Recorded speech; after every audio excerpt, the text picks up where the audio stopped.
Welcome, everybody.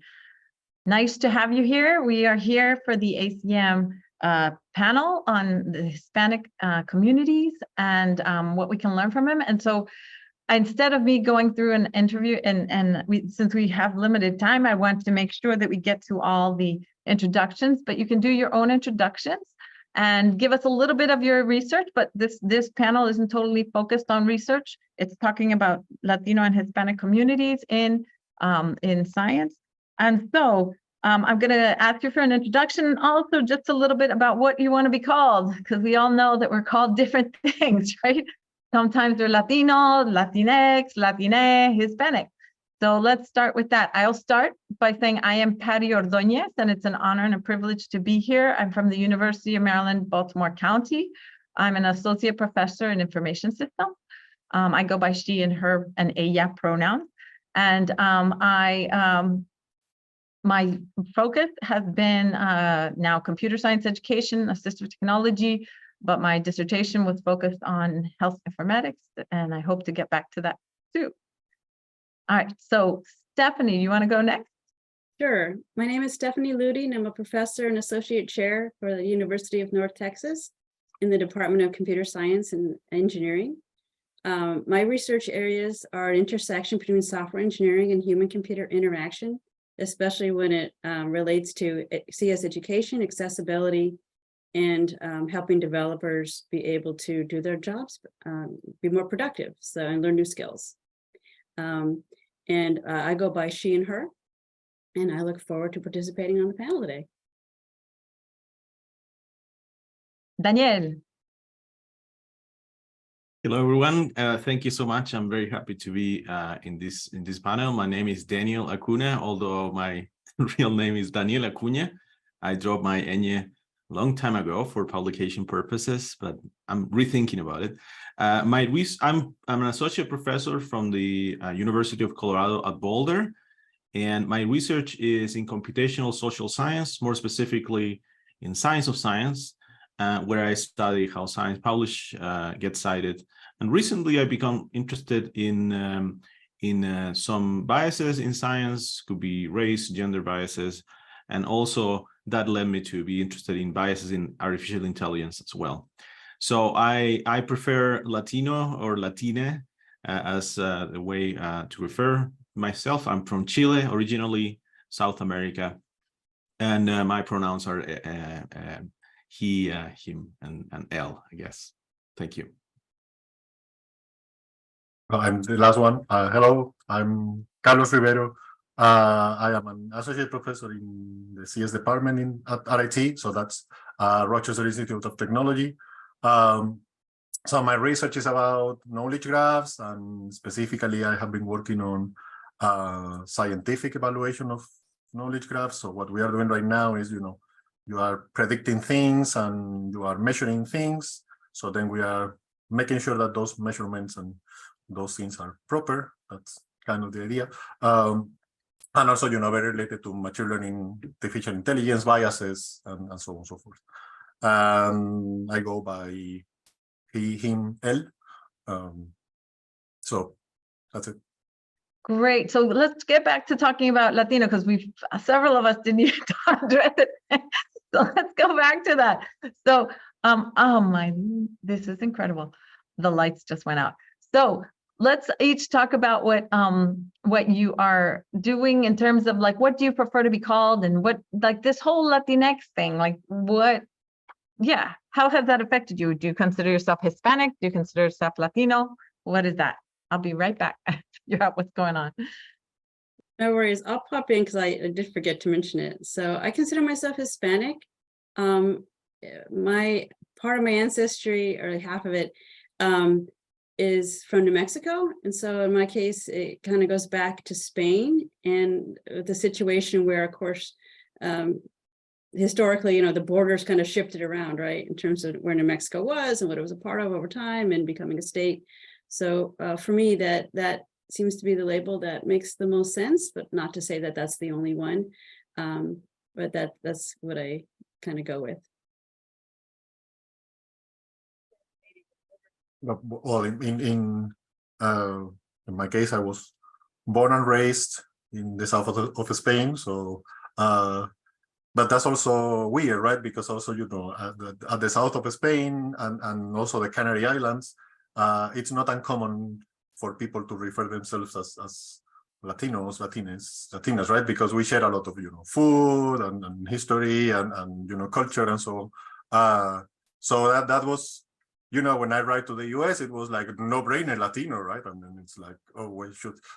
So, you know, then I was learning more about, you know, it's not the same Hispanic as Latino. And so, so I learned that it's Hispanic, but I mean, it's not uncommon for me to, you know, to just say, hey, maybe also, you know, from time to time I can say also, yeah, I'm also Latino, even though I'm technically not. Yeah. Well, and I think, you know, this is all, these definitions are put upon us, right? And actually, I think we are Latino, right? Because the roots are Latin and, you know, stuff like that. So, yeah, I think it's very interesting how that happens. Daniel, you had your hand up. Yeah, sorry, I don't know if it's showing through the live stream, but yeah, I guess it's also interesting for me because I'm from South America. I don't know if there I think I'm the only one, and I always thought of me as Latino, although like when people mention Latinos, they don't think too much about people that are really South. But that's what I thought. But then when I came to the US to study a PhD in Minnesota, I realized that, well, here's Hispanic, and Hispanic to me, I don't know if this is common in South America, but it was something like Hispania, like more related to, yeah, more related to kind of the conquerors and invaders that were the Spaniards. Sorry, Carlos. But so that's what was in my mind. And then I learned that Hispanic had like a history here in the US where they would try to separate whites from people that come from Latin America and other in Central America. So it also served like a political purpose in the past, but I feel myself comfortable with Latino or Latina if I want to be, or Latin even, because but Latinx I feel a little I don't like it too much, but I could use it. So I was actually in Puerto Rico for 10 years, and it was like Latinx, everybody, even in Puerto Rico, part of the United States, right? Territory of the United States, everyone's a US citizen, and Latinx did not fall well. It was like, we don't put X at the end of words, right? And so then I think that's when the Latine started coming out, just to try to address the biases. But I think that maybe we talk about those biases a little bit, those gender biases. And also my background is Colombian. So even though I was brought up in the United States, I didn't speak English until I was about 5. And so my identity is kind of mixed because I don't really belong in Colombia. I don't really belong in the United States. I feel sometimes it's hard for me to say that because I, you know, now more and more. And then in Puerto Rico, then I was like, you know, not Puerto Rican, but kind of Puerto Rican. So it's a lot of different identities. And Stephanie, you're one of those people with different identities too, that is very common. I think this breadth of us is really important to mention. So Stephanie, you want to talk about your feelings about Latina, or your connection to Latino? Yeah, so yeah, I just to go back to that. So in my case, half my ancestry is derived from New Mexico, which you know, has that Spanish origin, and it went back a long time, far before New Mexico was a state and really a territory. And how over the history, as you know, when it became part of the United States and eventually became a state. So in a lot of ways, that part of my background has been there for a long time. I was not born there. I was born in California.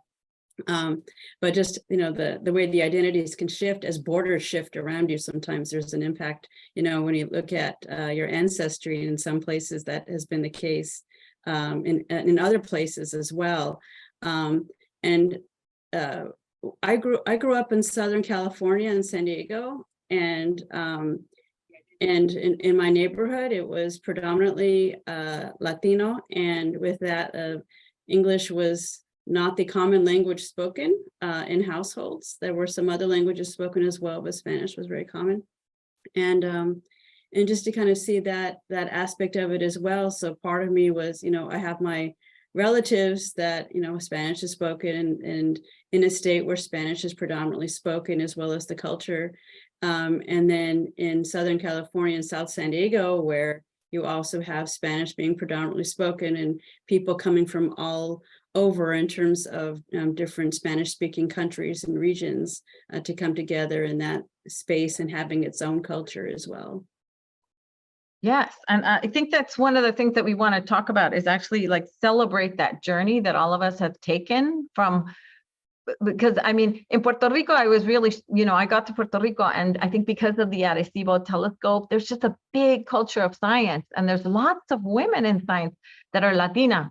Whereas when I grew up in the United States, near Washington, D.C., I never met a PhD Latina. And the one that I did meet was in public health. Right. So it was very hard for me to see myself as a PhD. And then I get to Puerto Rico and I'm like in a room full of Latinas in STEM PhDs. It was like very, very incredible. So talk about your journeys, if you will, and let's celebrate that, like how you got to the point where you are today, that you're on this panel. Who would like to start? I can go.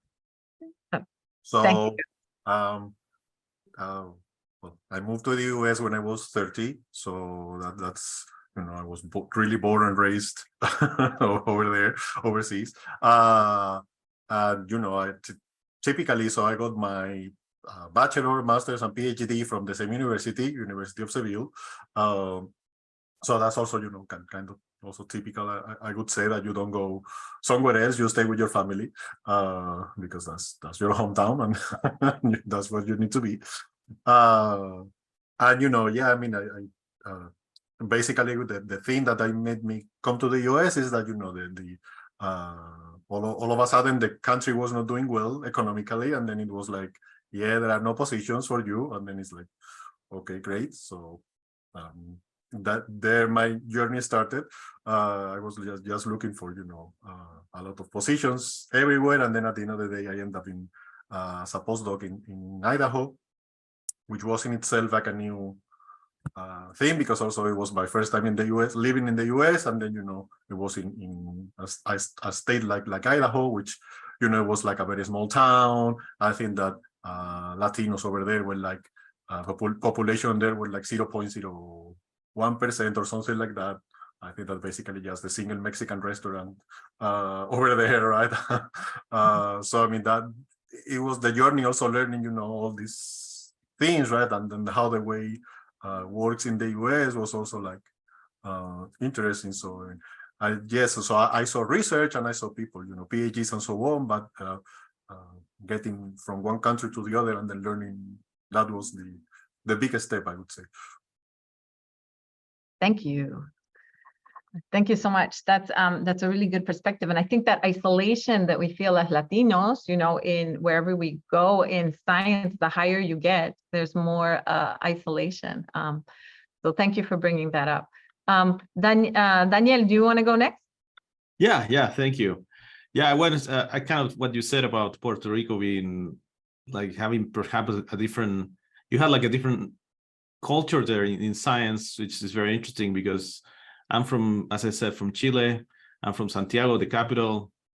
It's all very concentrated in Chile. So most of the people live in the capital, even though it's a very long country.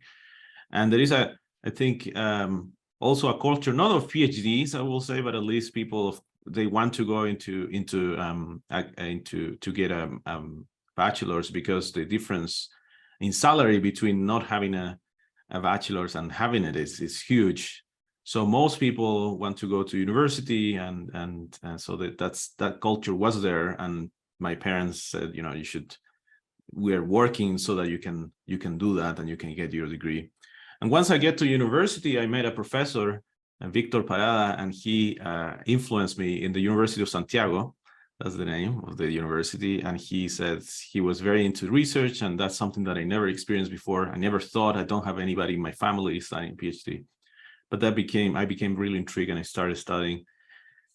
And then I thought, well, I'm going to apply to the US. That seems to be the place where people go. But I didn't have too much experience. I think I submitted like 60 applications all over the place. And I got accepted into Minnesota, a place that I didn't know what it was, where it was, the weather. I didn't know anything, but I just took the chance to go. Yeah, and kind of just understanding, I guess, the Latino and the Hispanic relationship here in the US was really different, because in Chile, everybody's the same, or at least back when I did a PhD. Now we have more immigrants and like things are more diverse, but back then we were all the same basically. So I guess if you think the biases as you were talking about are different, there are other kinds of biases like where you live and how you speak, things like that. But here was, race and that's kind of thing. So that was kind of different. And when I was studying, I love it really. I mean, it wasn't. I think there was a big Mexican population in Minnesota, even though it's very far north and it's very cold. But they had great restaurants and so it was great. But I really did it. There was a Chilean community there, and I interacted with them. So that helped me to keep my, I guess, some of my like holidays going on, like Independence Day and things like that, and food. So and I've stayed after my PhD here in the US for more than 15 years now. Thank you, Daniel. That's, yeah, it is one thing I'm always amazed at. You can find Mexican restaurants no matter where you go in the world, right? I mean, sometimes that's the one place that, like even when I did something abroad and I couldn't find Colombian anywhere, and I was like, well, let me find Mexican, and you can always find a Mexican restaurant. And I think that's actually a lot of credit to the Mexicanos about their food and the music, and the mariachi still seem to go everywhere. Stephanie, how about yourself? Yeah, so my journey is certainly it started in the US, and in my neighborhood, not a lot of people went to college, but certainly in my family, education was well supported and expected. And I did not know anything about what engineers did or computer scientists did at all. But for me, I had an interest in very specific thing to work on, just from learning about reading and being self-taught and that type of stuff. And so I went to Cal Poly, so California Polytechnic State University in San Luis Obispo. And while California and San Diego can be very diverse places and have a large Hispanic and Latino community, San Luis Obispo is less so. At the same time, it was a very supportive environment in terms of the faculty, and felt well prepared. I really liked the experience that I had, even though it was not a research experience. I felt that I had a good experience going through my bachelor's degree. In doing so, I wanted to get my master's. I liked the idea of doing research, even though I had a very limited exposure because senior thesis was a requirement. And I stayed there for my master's. And I really wanted to become a professor, even though I didn't quite know entirely what that meant. I knew that meant teaching, but some research. And I started applying around. I applied to probably like 6 or 7 different universities. And I went to Arizona State University for my PhD. I actually started in a different degree, kind of talking about it, how journeys can be rather interesting.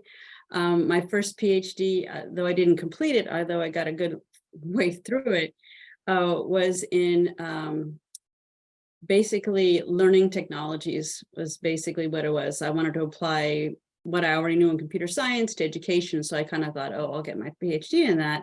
When in reality, as I was going through it, while I learned a lot, I switched over to the PhD in computer science. And so I finished my degree that way.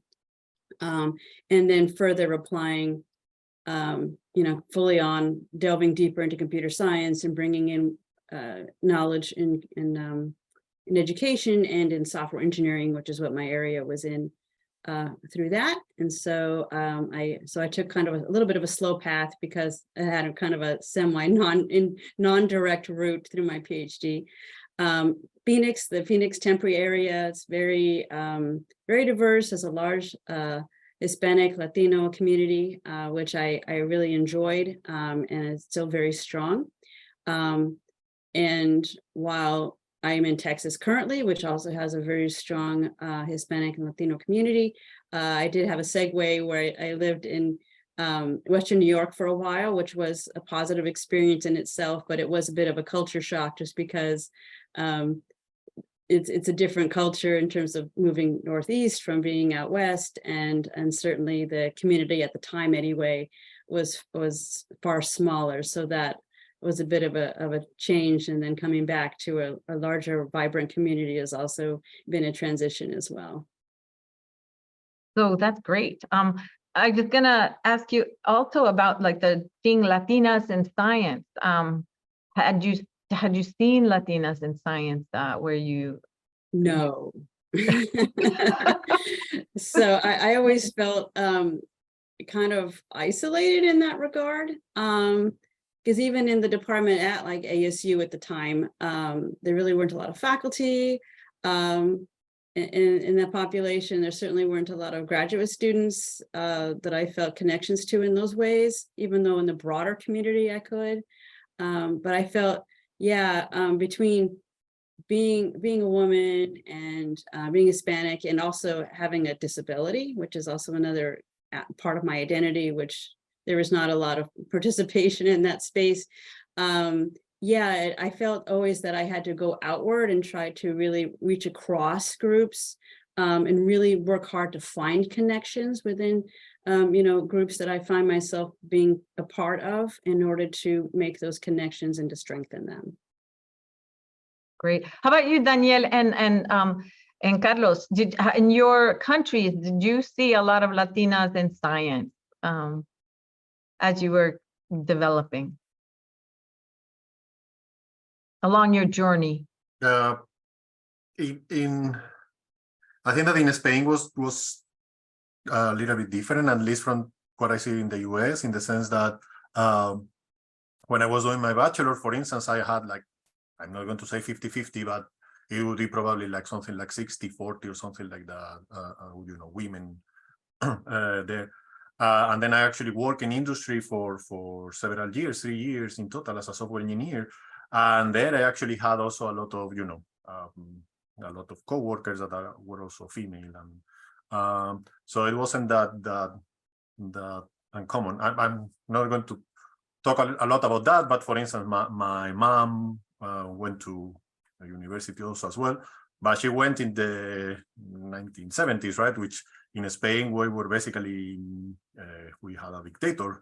It was Franco dictatorship over there, right? So then she was talking about, this, the first time that she entered the cafeteria, and then, there were only males there, and then, they were like clicking spoons on the table because it was my mom and her friends. So I think that we went from now it's much better times, but than that.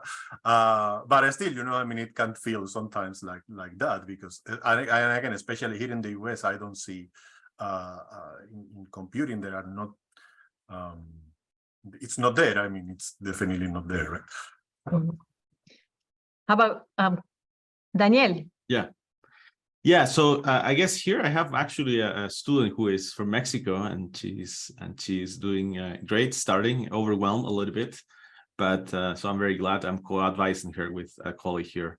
But yeah, growing up, I didn't. So none of my dad went to college, but he didn't finish, and my mom didn't go to college, so I never. But I had like what do you call it? I always mess it up.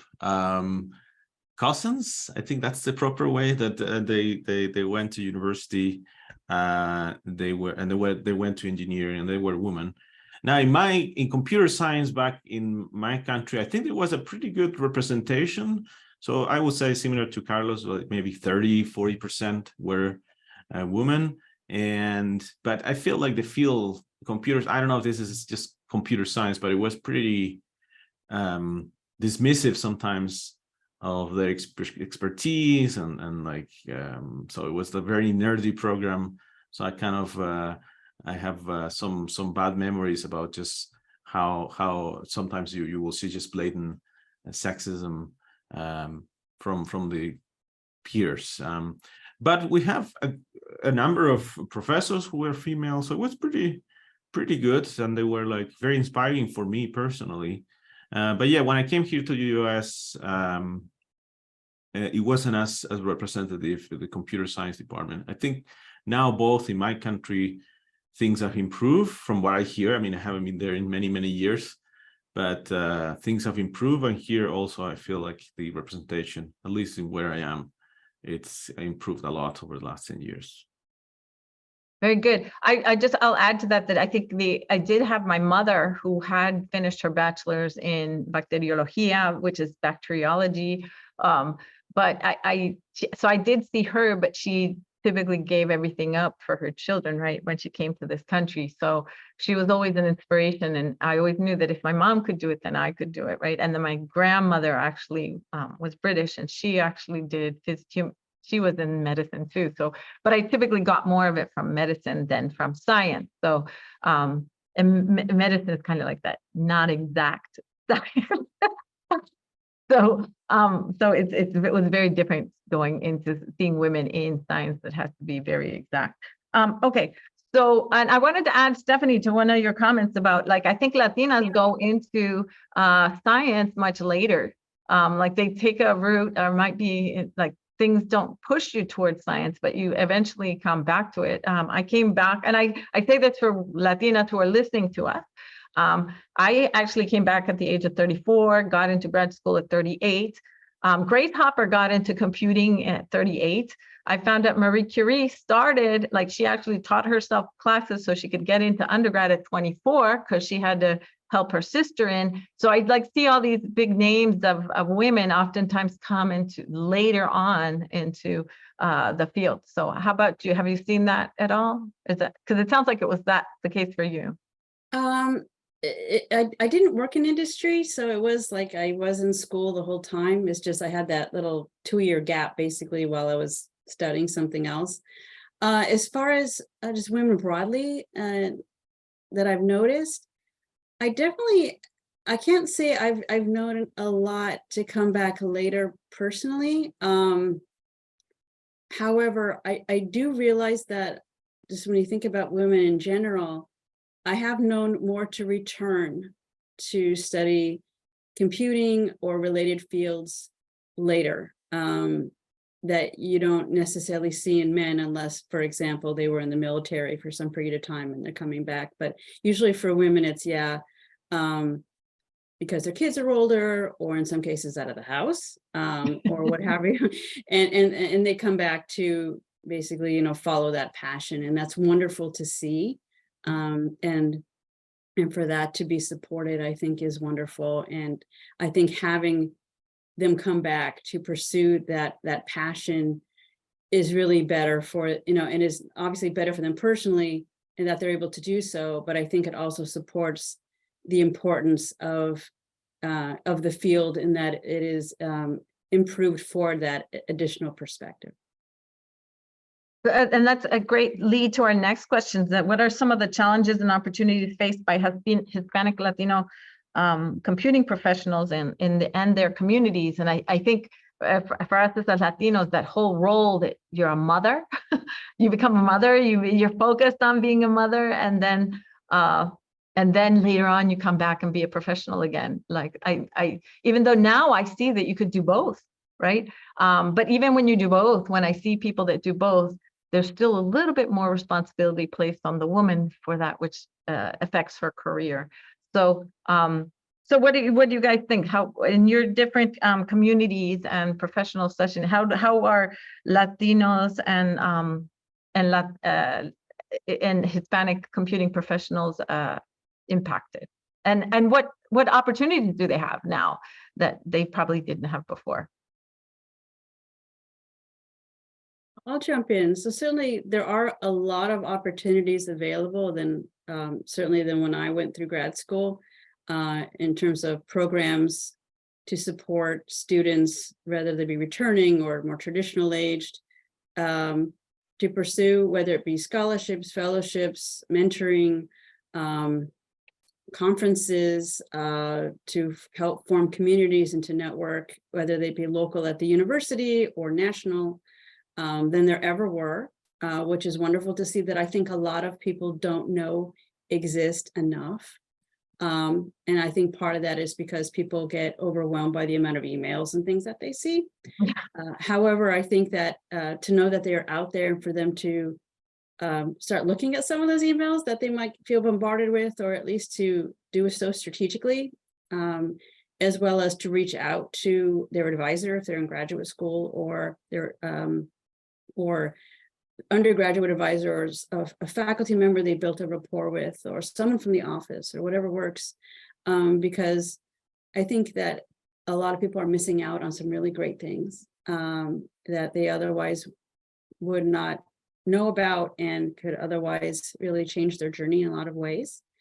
And with that, there certainly remain a lot of challenges. Some of that goes back to socioeconomic stuff. I have students that work full-time jobs in addition to being in school, that have kids, that are trying to juggle a lot of things. And in some cases, they're still living at home, and in many cases, or not far from it. So there were a lot of different pieces that for other students that don't have to balance that. And I think because of that, it adds things that cause stress that can impact decisions being made, that we want to make sure that as those of us who are in academia are aware of, to be able to see how we can best support students. And I just think so much, like if you look at the liberal arts, a lot of them have, childcare built in and stuff like that, but we really don't do that so much with STEM. More and more we're seeing it, like, for example, at conferences, but the more, if we want to be more inclusive of women in general and Latinas, I think that's an important component. So there's an opportunity for people to work on that. Daniel, do you have any, what about you? What about your community? Yeah, so I guess personally when I came, I just was very, very happy to be here, and I enjoy it thoroughly. So I never really thought about myself as being having some sort of disadvantage or something like that. But as I went through the system, I guess I started to see that, yeah, there were all these opportunities, and that was great. So I guess one of the things that is important to me, at least, is to try to give information, because I didn't know that you can do a PhD and get paid and not have to pay. So that's like such an important thing that people should know about. And so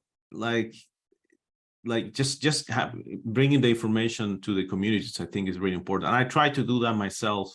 So, for example, well, I don't want to advertise CU Boulder too much, but we have some programs I'll be trying to help that to instead of trying to reach out to grad students when they're about to graduate, why don't we go back to high schools? Because here in the Denver area, there are lots of Hispanic-Latino areas, and we are trying to do that. And that's the plan. I think that if they hear our name and they know that we are interested in working with them and showing them the opportunities that are available, I think that's going to make a huge impact. It just takes a long time. It's a long process.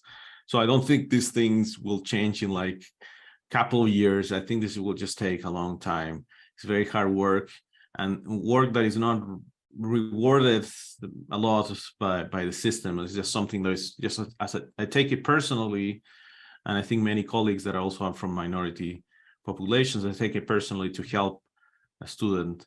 The other thing that I wanted to mention is that I want to distinguish Latinos from Hispanic. So the first barrier for all the Latinos out there is just English. I mean, we're having this conversation in English, and that's wonderful, but I didn't know a lot of English. And when I joined here, I mean, I didn't pass the test, and I have to have like remedial English classes. And it was learning so many terms. I learned from these CDs. I don't know if people remember those things. And the English was perfect and beautifully spoken in those CDs. But when I came here and turned on the TV, I didn't understand anything.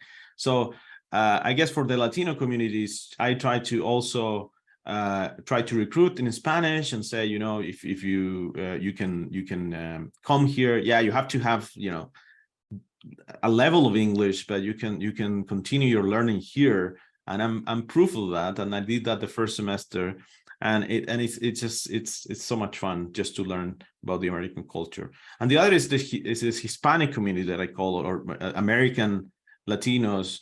And I think in that case, I like to bring information because many times they don't have the information. And I think that's very important. It takes a long time. Yeah, I was one of those that didn't know the difference between a major and a minor. Do you want to speak, Carlos, about yours? I'll be right back.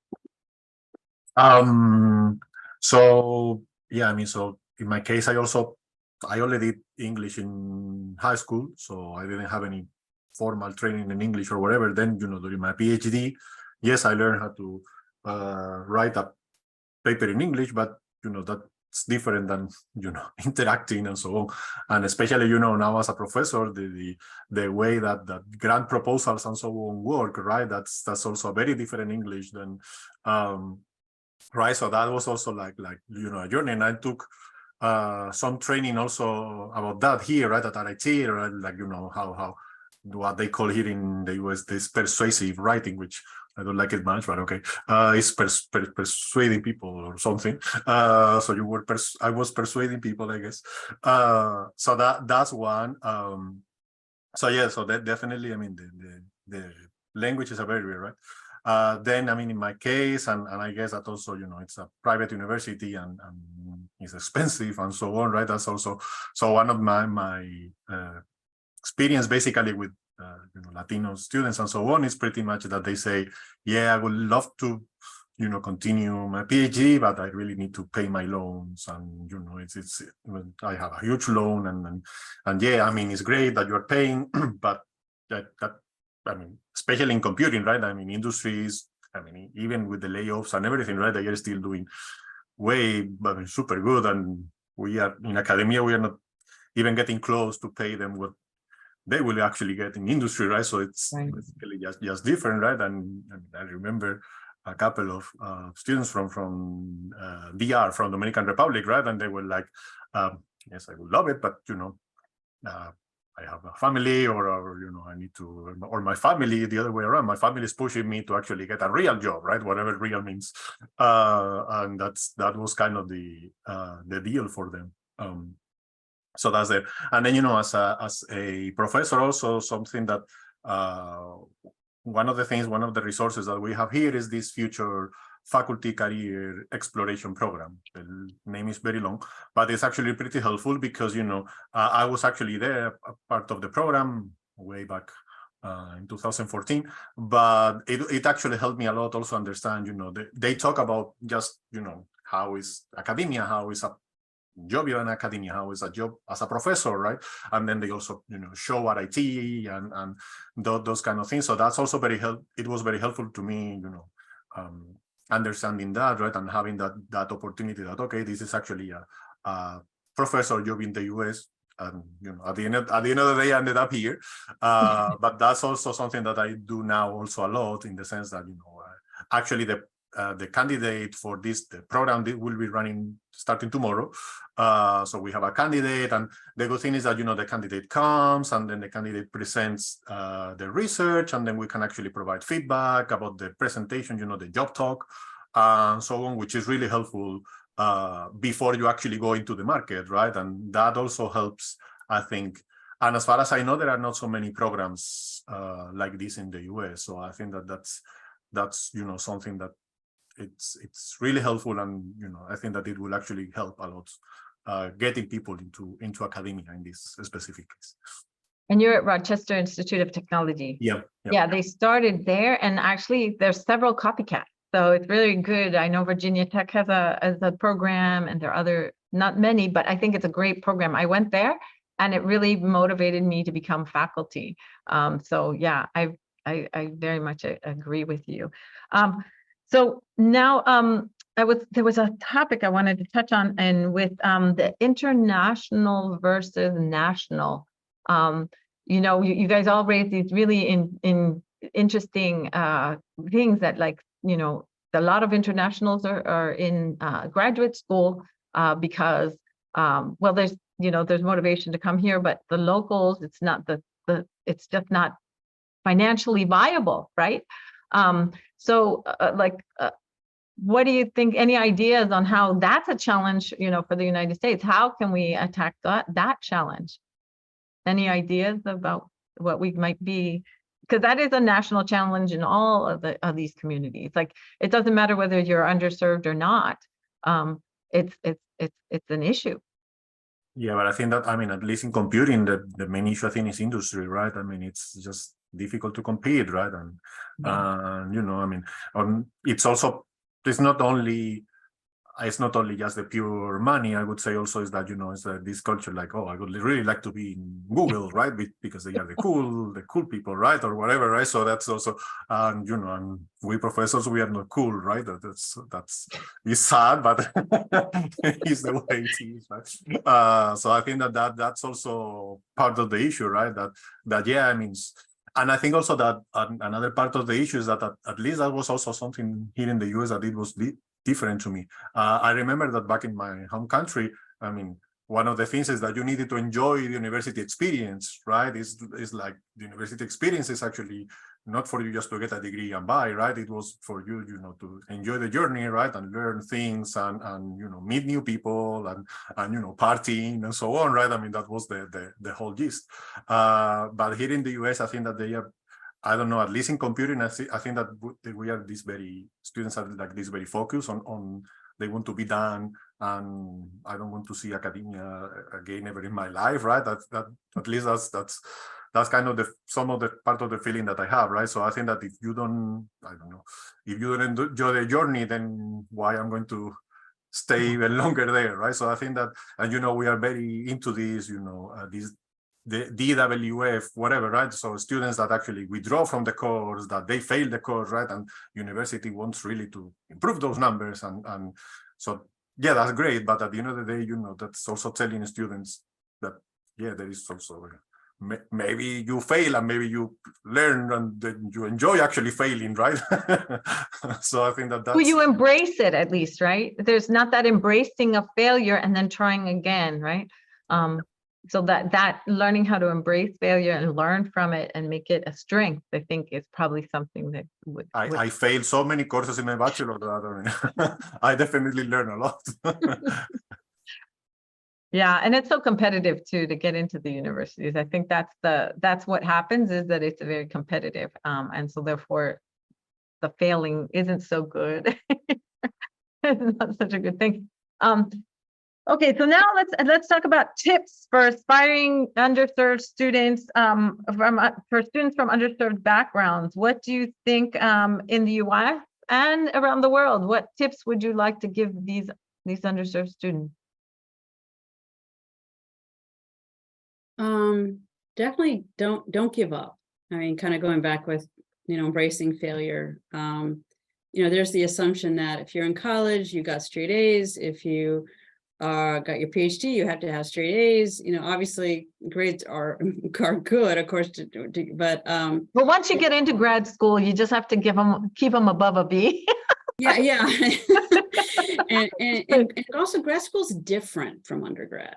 And a lot of people don't understand that. And obviously I was one of them, I'll be honest. In that it's not like you're just sitting and listening to lectures and having exams. And yes, some courses might be that way, especially at the master's level, but a lot of it is you driving, right? Working with your advisor, you're learning about, you're becoming an expert on a topic. If you're doing a thesis or your PhD dissertation. And so you have a lot of input with that, and you can drive it with your interests, and that's good, because that way it is self-motivating in a lot of ways and will really let you provide that contribution for something that you find of value, that will then move the discipline forward. Tips is, when you're looking at schools or even considering it, even from the undergrad on, it's not always I have to go to the top 5, right, or the top 10. there are a lot of really good schools out there that you can get your bachelor's at, that you can get your master's or PhD at, that you can teach at or work as a faculty member, that are not those schools. And while those schools are great in many ways, there are a lot of other good places to be. And part of that is certainly, as was mentioned, the student experience in the community, but also just all the other parameters that you think are important. And so you want to, think about what is important to you, and to see what is out there. The nice thing that exists now that didn't really exist when I was going through that process is the internet, in terms of being able to find that information out easily, more so than it was, and to be able to reach out to schools like, hey, can I talk to a current student there? I'd like to get the perspective, or to reach out to a club that relates to your community that you'd like to touch base with. And that it isn't always that because if it's a school that has a high ticket price, high tuition, that alone isn't a barrier, because a lot of schools, at least in the US, they can adjust the tuition based on need. So there's things like that to take advantage of. It isn't just having loans, which you may need to have some, but that is not the only route. It was mentioned before, like, I also didn't know that someone pays you to get your PhD. I worked during mine. I was not supported by a grant. And now that I'm a faculty member and I figured that out, I was like, oh, why didn't I look at that completely differently? I mean, I don't think that I made horribly poor choices. I think I had a different path, and I did gain things from it. But I think it would have looked a lot different had I known that those things were there to make more informed choices. And that's kind of going back to the main theme of what I'm trying to get across. Yeah, no, that's great points. I'm forever grateful for UMBC that they had like an AGEP, which is an alliance for graduate education and the professoriate, because that's where I learned about fellowships. I had no idea that people taught you that. And so I went in there and I was just like, okay, I'm going to be a teaching assistant. And I knew graduate assistant or research assistant. And I knew that you had to do the research assistant thanks to those programs. So I think universities having programs that teach the general public about the culture and the opportunities is one of the biggest things that universities at least can do for their graduate students. Daniel, do you have any comments? Yeah, I wanted to, I was thinking about the previous question between national and international students, because I think it's related. I think many times you see international students and lots of, non-Hispanic students that are international, you think, oh my God, like what's going on? But one of the things that we have to understand is that those are like very biased there is a very biased selection process. They usually are from certain backgrounds, and like it's a very, very biased view of those countries or those areas of the world. Like I learned recently that one of those areas, 80% of the people don't even graduate from high school, even though you have like a very biased view here in the US that they study very hard and they get PhD at a very high rate. It's because of that very biased view. And I think by the same token, I think there is for national students and many times I think they have expectations from the community. I agree a lot with this idea that, well, getting a PhD is actually an opportunity cost, because you can get more money if you don't get a PhD. If you don't go through the PhD route, if you just had your bachelor, you can make 2-3 times more. So there's a rational decision there. And also, I think the same thing happened in bachelors. There are opportunities here in the US where you can get, maybe you're not going to get, usually here in the US, I think it's like 1.5 times the money if you get a bachelor's versus not getting a bachelor's. In my country, it's like 3-4 times or 5 times. And I think the same happens in other countries. So people are making the rational choice. So we have to justify that. So I think it will just take time. But the thing is that I like to say to my students, there are expectations. Maybe you need to get money. Maybe you need to support your family. But this should be about you and your passion. I understand that you can still do that. You can still support your family, because this will just it will still, it won't be like a huge perhaps similar to going into Google, but it will be a good life, and it's a very, I mean, it's an amazing, I mean, I enjoy every day of being a professor here, and I try to kind of transmit that to my student, that it's just an amazing, to me, it's an amazing opportunity, an amazing way of living. So I try to do that. The other thing that I try to do, or we try to do here, and I think there are many programs in the US that try to do that, is to help students directly. So we have a program here where we help students that are applying for PhD. We help them with the materials, no matter where they are, no matter even if they are from minority populations. We try to help everybody. So reach out. I mean, I guess you can reach out to me, but we have on our website information about that program to help students apply for PhDs. Yeah, I just think the one thing that I want to add to what you're saying is that, like, the PhD allows you to pick the problem that you want to solve and gives you the skills to solve the problem that you want to solve. Whereas if you work for someone else, right, you're solving their problems, right? And so I think that's one of the greatest things about a PhD, because then you can even take your problem that you want to solve to industry, right? And I don't think people understand that really a PhD is learning how to solve a very complex problem, right? And then you keep going with it because you typically don't do everything within the time of the PhD. It becomes a career, right? All right, so there's some questions from the audience. So first question is, do you think in multiple languages, and has it ever led to unexpected discoveries in your research? I will tell you one thing. I got into computing because I spoke Spanish and English, and I started getting into computing because I could do that, and I started doing technical support for a startup. That's how I started in computing. So I would not be here if it wasn't for the fact that I was bilingual. How about you guys?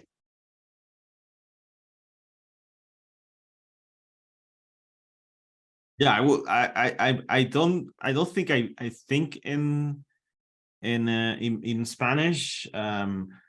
Sorry, I think in Spanish, but when I'm speaking, I'm just speaking in English. But I don't think about it. I think, but the words. I think that there are many false friends, and I forget at these times. But there are words that in Spanish means something and in English means something else. And I had a very funny example in my head that just went away. And just Spanish is a very rich language too, so you can take advantage of that and translate some of that into English. And we have I mean, the way of writing also can help you if you want to write something that is very dramatic and goes in spirals and never get to the point, but it's very interesting. That's very good from Spanish. But yeah, I always try to bring back ideas from Spanish into English. Anyone else? I will say that I also used a lot of Spanish in terms of my research, because I did research in languages. So it's not just Spanish, but Spanish and English. Having the perspective on different languages also gave me perspective on programming languages. And so I have tried to create a programming language as part of my research, a spoken programming language.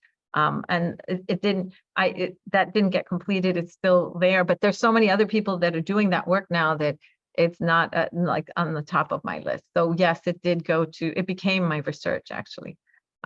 Next question from the audience. Is there, nobody else has more comments, right?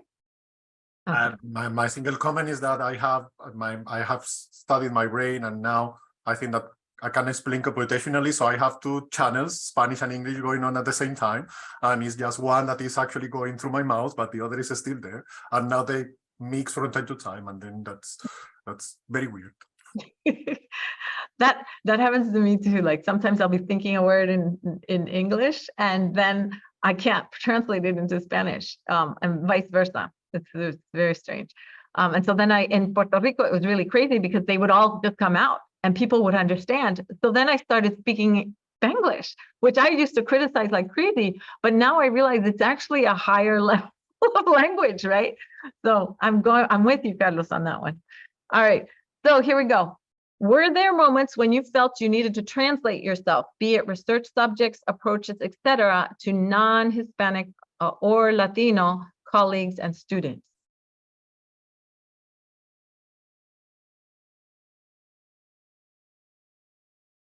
Yeah, I think when my family asks me, what do you do? I mean, that's a challenge because I have to translate everything and I always fail. Like translating machine learning or artificial intelligence as aprendizaje de máquinas doesn't sound very, very interesting or sounds very weird in my view. It's a challenge, but I try to do it, and I use Spanglish, and hopefully they understand. If not, they say they like it. Anyone else? Just real quick for me, it's like, for me, it's my work is very applied and is very human focused. So what I tend to do when I explain my work is I tend to explain it in those terms as a way of kind of grounding it in terms of its value but with being careful with how much technical detail, just because it can be hard sometimes for people to kind of understand what I do. So. I think and I'm going to just add on to here. I think one of the things that people, both Latinos and non-Latinos, are like, why aren't you making tons of money in computing? No, why are you being a professor? Why are you working so hard? That like just the mentality of that, I think is one of the things that I think both Latinos and non-Latinos don't understand. And honestly, I don't understand it either. I just kind of have a passion, a problem or several problems that I really want to solve, and nobody else is solving them. So I think that's what does that. And then I find people who are like-minded, but not necessarily in my community. I find them more in the academic community and around the world. And so I do a lot of traveling because there are people who are passionate about what I do on a global sense, when maybe not so much on a local sense. What about you guys? I fully agree with you on that. That explains, I mean, that kind of describes well a lot of the work that I do in the, whether it be outreach as well, or just the networking and interaction with the broader community. It's part of what I do, so. All right, so we have less than 2 minutes. Any last comments that you would like to share with the community, or your community, or the world? All right, well, I will do one last thing. I think the most important thing is that if you notice, all of us, we've really not let others define us. And I think that happens a lot of times. People want to define you in terms of what you should be, or who they think you should be, or the roles, the stereotypical roles that they see you in. And I think the most important thing, if you can take anything from this, and I see this through all of us, is that all of us have taken charge of defining who we are and who we want to be, and what we want to, changes we want to make in science and the world. And I think with that, we'll close. Thank you so much, Stephanie, Daniel, and Carlos. It has been a pleasure having you here, and I think we really did a good job of representing everybody. I just wish, we could have done a little bit more, but it's wonderful. So thank you. Thank you. you. Thank you. Ciao. Bye-bye.